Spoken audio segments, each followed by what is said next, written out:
Hello,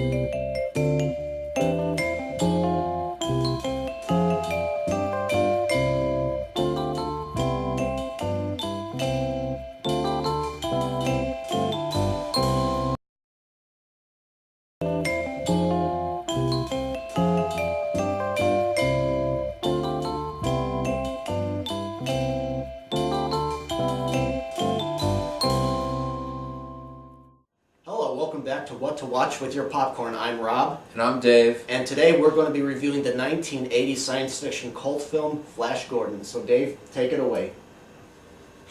Flash Gordon is about a football star played by Sam J. Jones who boards a plane with a journalist named Dale Arden.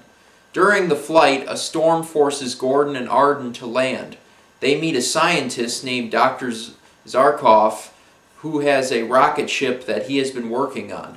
The three go out into space and land on the planet Mongo, where they become prisoners of Emperor Ming. Ming runs Mongo like a dictatorship and is not liked by his allies Prince Voltan of the Hawk People and Prince Baron, a lover of Ming's daughter Princess Aura. Ming declares Earth to be a threat to his rule and he plans to destroy it.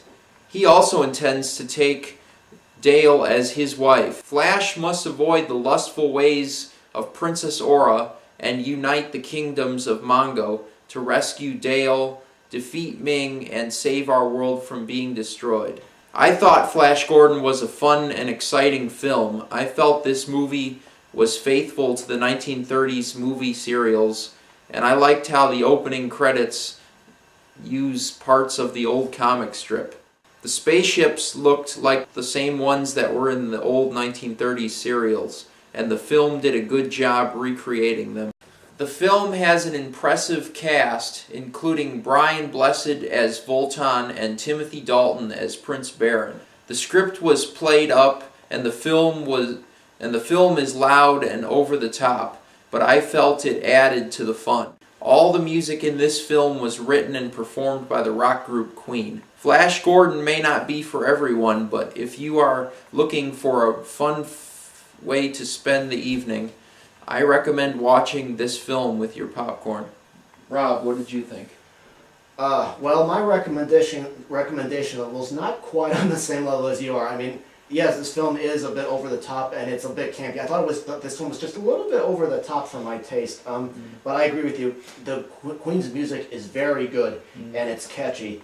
And I agree with you. The ships do look like this film is definitely faithful to the old serials in the fact that spaceships and this movie, it feels like in some scenes it ends like how the old serials did with cliffhangers, like Flash Gordon dangling into oblivion, will he escape, stuff like that. And the fight scenes were definitely, and of course it's the over-the-top acting, like like Emperor Ming's like, Flash Gordon is still alive, all this stuff, like, Flash Gordon, watch out, it's very faithful to the serial. But I mean, this is definitely a cult film. It's not for everybody. Some people will either really enjoy it or they're thinking it's going to be over the top and too campy and too, because cult films definitely are for a small group. Like, I like some cult films like Phantom of the Paradise. That's one of my favorite cult films, but it's definitely not for everybody. But yeah, the acting, you agree, bizarrely, this film doesn't take itself too seriously. It adds to the fun, and the cast seems to be having fun.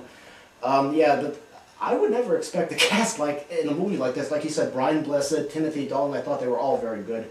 Yeah, Brian Blessed was perfect as Voltan because of his loud acting style, just like in Blackadder. Yeah, definitely. He looks like he's having fun. But yeah, I mean, I don't know. I somewhat recommend it, but I mean, I didn't quite like the movie as much as you did. But I mean, it's definitely different, and honestly, I would definitely tell people to go check out the old black and white serials of Flash Gordon. I don't know how many people would do that because those serials, each part is like 20 minutes, and there's 3 serials. There are 15 parts, 12 parts in some of them. But I mean, it's definitely an interesting movie, and it can be fun, but I can see why some people might think it's a little bit too over the top for their taste. Yeah, I agree. I mean, in order to understand what's going on, people are going to want to check out the old black and white serials first, so they get the main view of the story.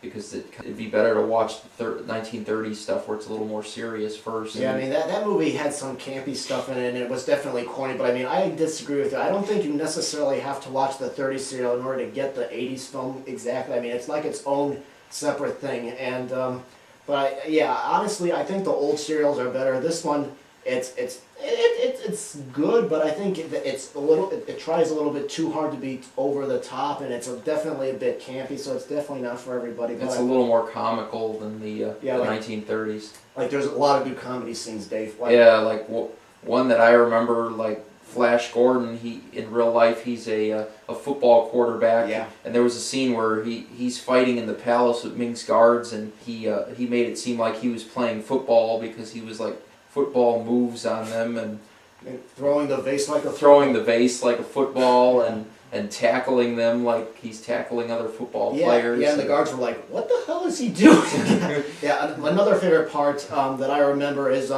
obviously Baron and King Vultan do not like Emperor Ming, even though Ming's like he rules the planet. So sometimes there's a scene where they go to this celebration held at Ming's castle, and when Flash Gordon is fighting, they're kind of helping Flash Gordon behind his back. Like King Vultan's whacking a guard, and he's like, "Oh, did anybody see me do that?" Yeah, or he's like tripping people, and he's like, "Oh, wow, I don't believe I just did that. Did I do that?" Yeah. I mean, it is a fun movie, but it's definitely not for everybody. But yeah. I think it's worth it checking out. But I mean, I've seen other reviews for this movie like on the internet, and some people really get into it, and some people think it's just trashy 80s garbage and stuff. Yeah, but the script was really good, I thought. Yeah. The script was written like really well. Yeah. Actually, here's a piece of interesting trivia. The guy that wrote this script, Lorenzo Semple Jr., he wrote some of the episodes of the Adam West Batman show, so maybe that's why there's some over-the-top campiness to it. Yeah, because, I mean, with the Adam West Batman show, I mean, how they'd fight and then the words would come on the screen, pow, bang, boom. Yeah, this is missing from the Flash Gordon films, but yeah, definitely. But yeah, it's definitely worth checking out, I guess. Okay, so thank you very much for watching What to Watch with Your Popcorn. Feel free to leave any comments about the video, or if you've seen Flash Gordon, go ahead and tell us what your thoughts, and we'll see you next time. Goodbye.